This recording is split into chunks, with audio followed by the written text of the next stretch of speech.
Shohruxjon, bu mangalni nega buzyapsiz? Akajon, bu mangal ishlamaydi. Bizlardan oldin qaysi ustalar qilgan bilmayman, lekin bu hozir 100% ishlamaydi. Ertaga uy egalari shashlik qilayotgan paytda mana shu hovli polni hamma yog'i tutunga to'lib ketadi. Shuning uchun biz buzyapmiz buni.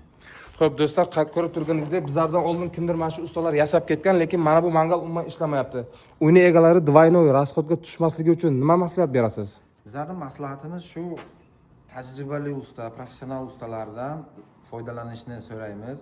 100-200 dan qochmasdan mana shu bitta normalniy ustaga murojaat qilsangiz agar, xudo xolasa ishlaringiz juda yaxshi chiqadi. Azizlar, ko'rib turganingizdek, bizlardan oldin qilib ketgan ustalar salgina arzon qilib ketgan, lekin uyni egasi hozir mana shunga двойной расходga tushyapti. Shuning uchun 100-200 dollar qimmat bo'lsa ham professionalga ishchilaringizni topshirsangiz, mana bunaqa двойной расходga tushmaysa, bolalar chiroyli qilib berishadi va ishlariga javob berishadi. Shohruxjonning nomerini pastga qo'yaman. Kimga shunaqa xizmatlari kerak bo'lsa, aloqaga chiqaverasizlar.